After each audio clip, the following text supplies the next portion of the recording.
for a long time.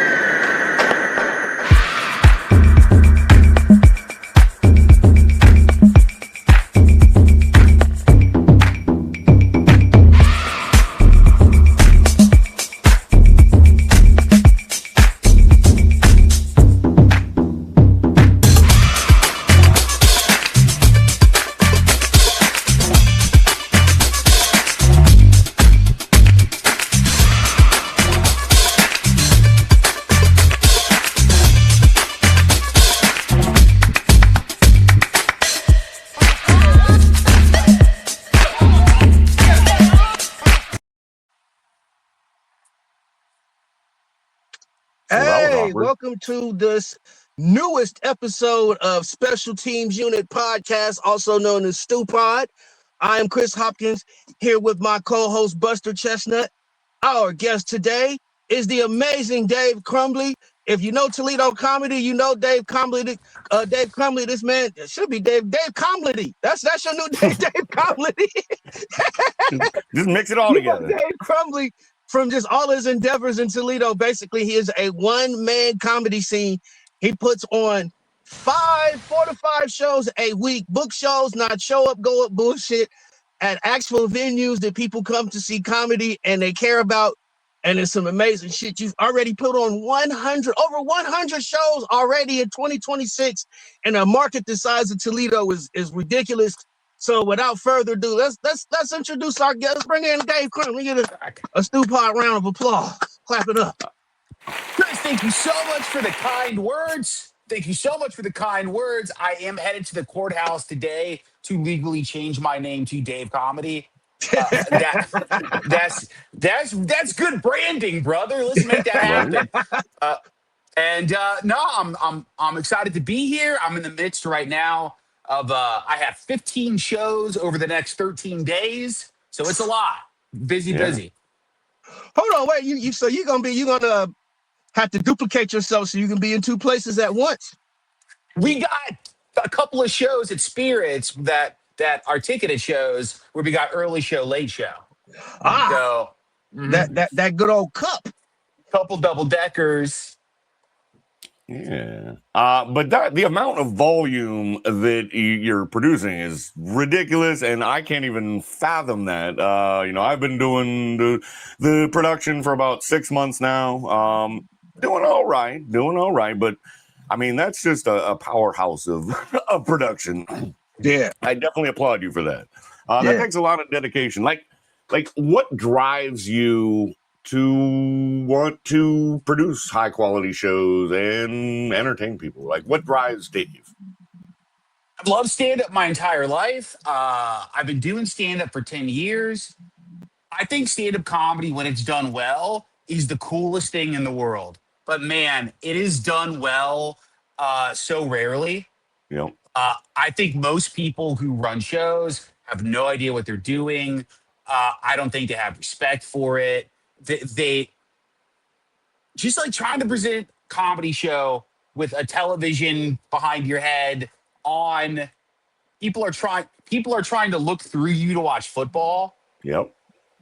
On our level, that's the majority of what stand-up is. So 3 years ago, I had the opportunity to go to Lisbon, Portugal, and I met comedians from all over the world, and I got to see how they did it and pick their brain, and it just worked. It was great in a small city like Lisbon, where it's not even English speaking, and we would have great audiences every night. Whether there's 4 people or whether there's 50 people, it's all treated professionally with the same effort, with the same heart, with the same determination. And I was like, I'm bringing it back, and I'm doing it that way. So my dedication is presenting the coolest thing in the world with the respect that it deserves, and to have all these talented people who are usually stuck in like quicksand up there trying to entertain people, they're actually presented how they should be, and they get an opportunity to get better and grow as artists. Yeah. That's a great answer. That was amazing. So where does the Dave Crumbley story start? Where are you from, and what got you into comedy? What are some of your earliest influences that you saw? Was like, man, I want to do that when I grow up. I'm from Dayton, and I grew up. So I had no concept of local comedy clubs. I had no. To me, it was just a thing that existed on television. So you had to live in New York or Los. I just thought you had to live in New York or Los Angeles to do it. I didn't even know like a regional comedy scene existed. But everybody always told me, Dave, you're so funny, you should be a comedian. And then they ended up opening a comedy club down the street from my apartment. And then I was like, you can just go and do it. I started showing up at the open mics, and that turned into eventually kind of what ended up popping. But I remember as a kid just binging Comedy Central. I remember I'm old enough. I remember when Comedy Central was new, Mm-hmm. having comedy 24 hours a day and all the classics, stand-up specials, and just I was obsessed with it. I loved Yeah. it. I've always loved it. Yeah. And that, that's a really similar, but, took me a little bit longer to get there. Part of my story. Like, I grew up watching, like Police Academy movies and, like, just all the comedies I probably shouldn't have been watching at that age. But then, like, I also, was a big Carlin fan, big Richard Pryor, Eddie Murphy, so, like, I learned the craft, but also the art of words landing and moments, and just kind of the what you learn from those greats. But yeah, I'll go with the next question. So you've performed for 10 years, you produce all these shows.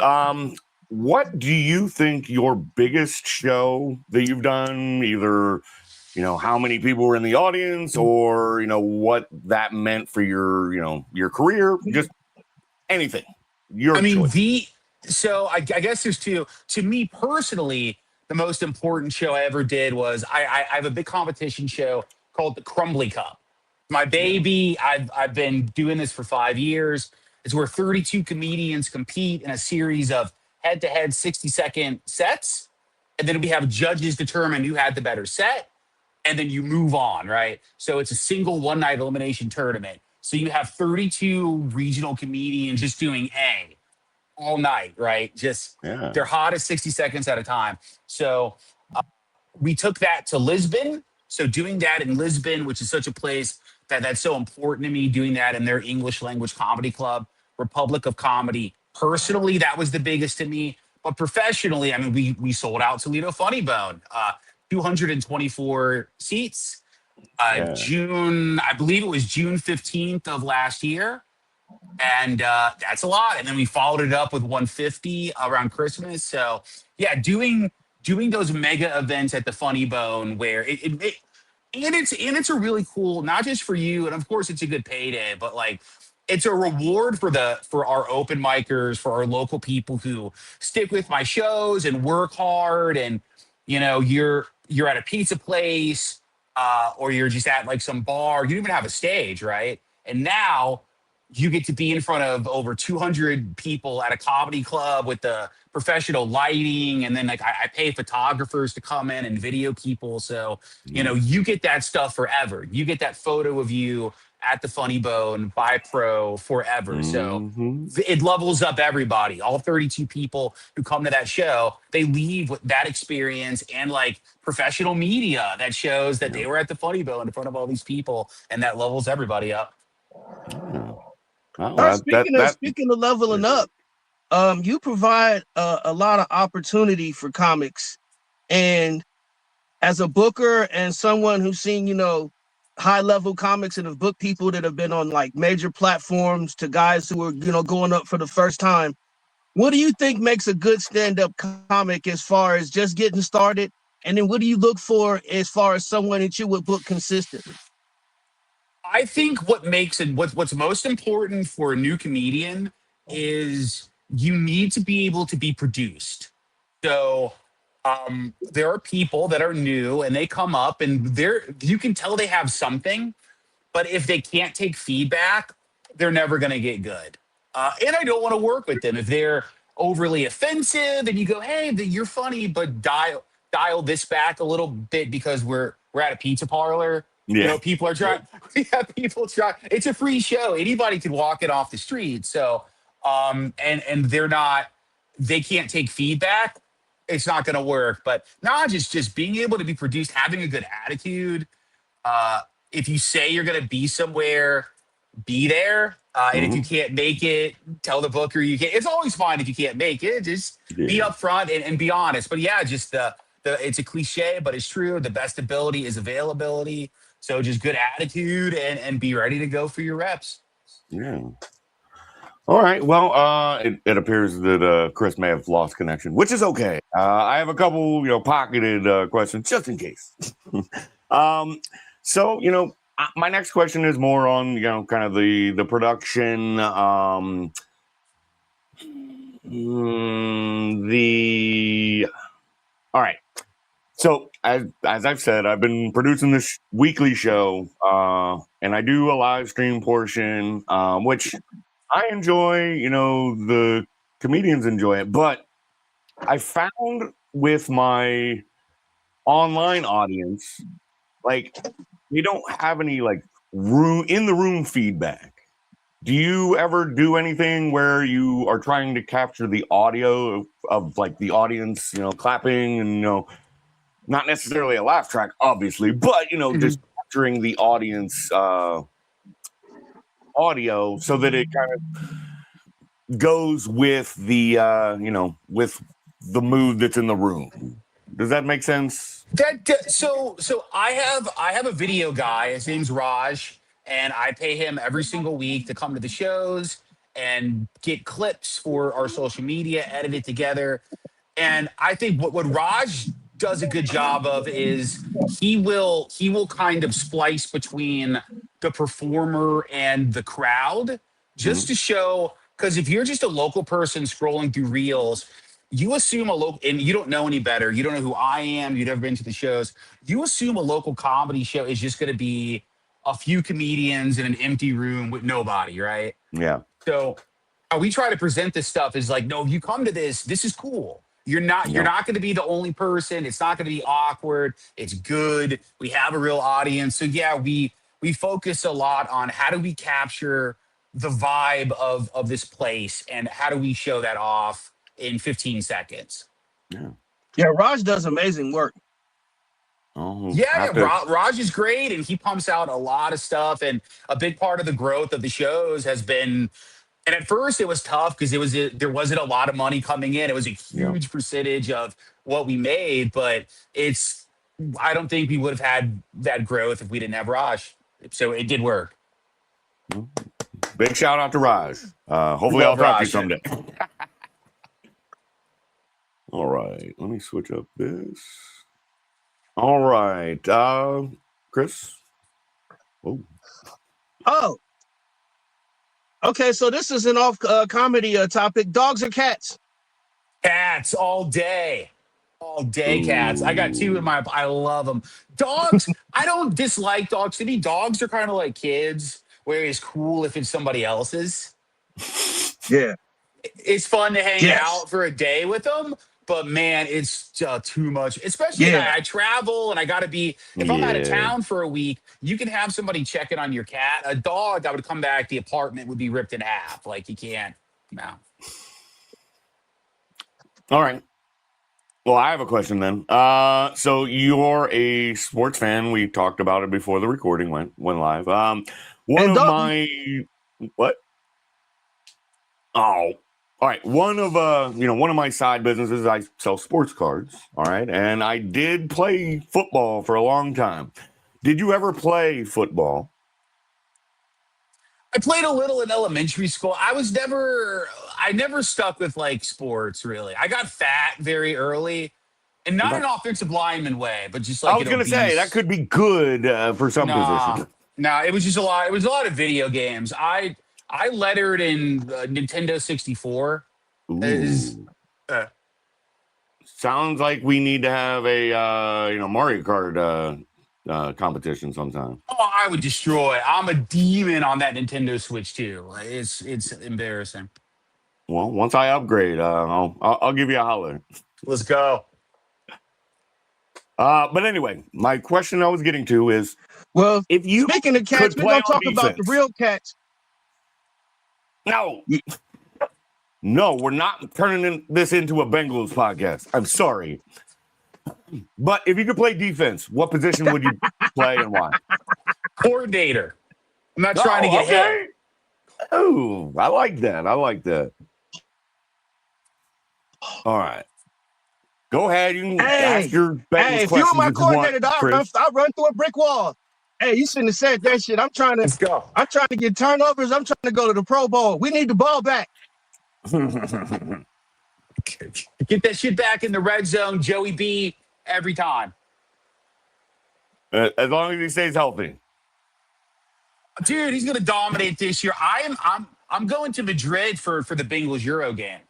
Ooh. So if he gets hurt before then, I guess I have to, I don't know, fucking kill myself because I've gone to Europe for this. It's very expensive. But just enjoy Europe at that point. I mean, yeah, it's a good time regardless. But I'm really looking forward to that game. All right. As you should. That sounds like amazing. So much fun. Chris, I don't know if you're frozen, but you got a funny look on your face.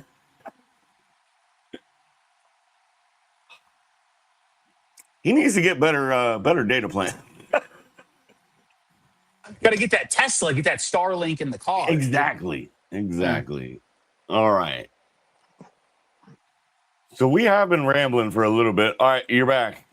I was commenting on the funny face that you made when you froze and went away. You'll see it later. I got a dumbass call. It's like people know, like nobody gives a shit about me until I start trying to do this. And then my normal podcast spot was taken, so I had to slide into a random ass parking lot, and then like everybody wants to pull up with their children and shit. So we will be having Bailey Studios too in Michigan. Yeah, that's straight up north. I didn't switched up on y'all. But thanks for cursing. I have to bleep that out.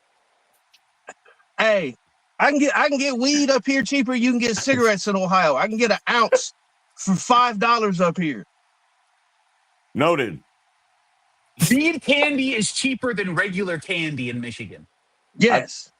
$2 a bag. Good. Yes. 2. Skittles will cost you 3. Yes. And it's name brand strain Skittles. But anyway, we are about at the 18-minute mark. Do you want? I do have this. All right, tell us a little bit about the website, Crumbly Comedy. I heard that you have an interesting booking system, perhaps. Would you like to talk about that? Yeah. So this is a system we just started. I'm paying $800 a year to license it, but it's worth it. It's very good. It's through a thing called Confirm.show. So all you do is you go to crumblycomedy.com. That's where you do everything. You can buy tickets. You can sign up for the shows. You can see the calendar of free events that we have. We have 4 to 5 free events in and around Toledo every single week. And you can click on the application from there. And on the website, you see every single show that we offer for the rest of 2026. And you just click on the ones that you want to do. That sends me your availability. And then I click on the shows that I want to put you on. And then you get an email. It just tells you what's up. It's no fuss, no muss. You don't have to be in a bunch of Facebook groups or keep track of Google Sheets or it's all there. It's so easy. Very convenient. Yeah, it sounds like it. And, it's software made just for booking comedy shows. It was created explicitly for what we do. So if you're a producer, Confirm.show. And I have the pro they should version. Actually give you, they should actually give you money. You should be a paid sponsor. They should actually give you money because that system works so smooth. And anyone who is booking comedy should be using it. If you book comedy shows and you're frustrated with the processes and people blowing you up all the time, this will cut it down by 90%. And my plan is super expensive because I run so many shows. So I need the pro version. I think the cheapest plan, if you just run a monthly show for like $10 a month, you can have this thing. So get it. I will Spend some definitely be money. looking into that. Invest in your business. It will help. Do you have a promo code? Not yet, but I'm working on it. All right. Yeah, that was my biggest question because I've been following along, and that definitely has intrigued me as, a new producer, booker. So I appreciate that. Chris, you got any other, great questions? Mic drop questions, whatever. Yeah, I got one. So of all the shows that you've been producing and working on, who are some of your favorites?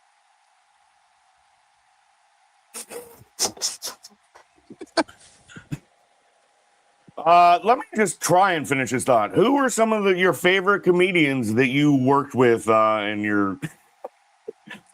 I hope that's the direction he was going. Yeah, that's where I assumed it was going. So I'll answer that question because it's a good one. It's a fun one to answer. So we work with a crazy mix of people. It's professional comedians who we had Brad Winslet. Brad's been on Conan 3 times. He's on Jack White's record label. He's as legit as you can get. So I love working with people like that. We have Martin Malloy coming in. He won the golden ticket on Kill Tony a couple weeks ago. Funny. Martin's the man. And he's been the man. Martin's been so funny for 20 years. But only people in Cleveland knew that. So now he has this platform where millions of people know who he is and we can sell tickets. But I love working with our local talent. Over the last year and a half that we've really been running hard with these shows, we've built such a great base of local people in Toledo. I love Lindsay J, Jack Baker, the Brent Man, Justin Meyer. Lindsay J is that dude. And I have people to Emily Garrow, Aja, Miss Diva-Nay, J Mike. Yeah. So much talent that has developed, and they've gotten better because we give them consistent quality reps where I met Rachel Willis and Chuck Borba at the Crumbly events, and they came down and they did our event, our local show in Hilliard. Shout out to both of those guys. Solid. I believe they're coming back soon. Oh yeah, they're coming back soon. But no, there's so much local talent that we have developed, and it's cool to be a part of it. And then I see them get other stuff, and now they get booked on other shows out of town, like with you guys, and it's like, it's so cool. Yeah, and it feels good. Like, I don't know, my shows have been smaller. I'm working with a lot of I don't know, inexperienced comedians that just may need a shot. And, I feel a lot of pride being able to give somebody an opportunity and then seeing them go on and do great things. So that's something that, as a producer that I like to do, it makes me feel good to make sure that other people are doing what they need to do. I like teaching. I really enjoy developing talent. When people want to come in and they want to be produced and like they want to get better at it, it's cool. It's so rewarding to see progress. Yeah, I'm really thankful for the platform that you've given me. And then there was a guy in Atlanta. He's in San Diego now, Joe Smith, and he was actually one of the regulars and the bookers at the Laughing Skull. But he had a open mic called the Rocky Mountain Pizza, and it was one of those mics where all the TVs were on, and everybody was watching the Eagles, but new comics could get it was a workout room, as he called it. And I was able to develop and really see what worked and what didn't, and really kind of earn my stripes and gain confidence. And you got to have a place to start. You got to have a place to get, to begin before you can get there. And I think that's really overlooked. Yeah. Yeah, totally agree. All right. I don't have any more questions for this session. I'm sure we'll have a follow-up session at some point. Chris, you got anything else? Who they? That's what I got. Who that? But anyway, we can go ahead and wrap this up. Dave, thank you so much for joining us here at STUpod. Sorry if you're offended by that name. This was really fun. As a stupid person, I am offended at the cultural appropriation a little bit. Yes.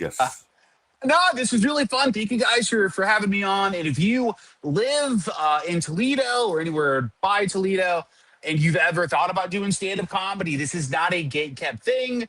You don't have to go to, I'm not saying don't take a comedy class. They help a lot of people, but you don't have to. You can literally just start doing my shows. We always need new people. We always want new open micers coming in.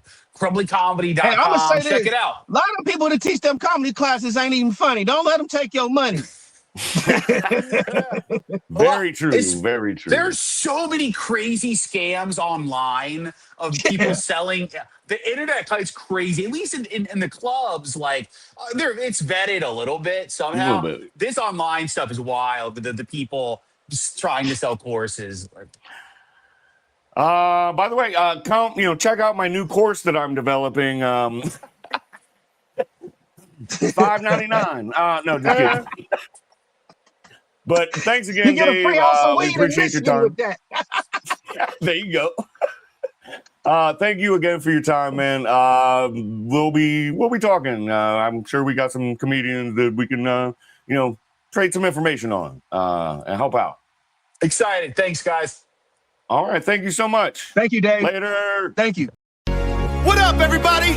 Let's go! Flipping through the packs, chasing down that 101, yeah. Searching for the grail till the morning sun comes. Buster! Hit that monster pull, an impossible play. Change the whole damn game in a major way. We hit that monster pull, an impossible play. Change the whole damn game in a major way. Whoa!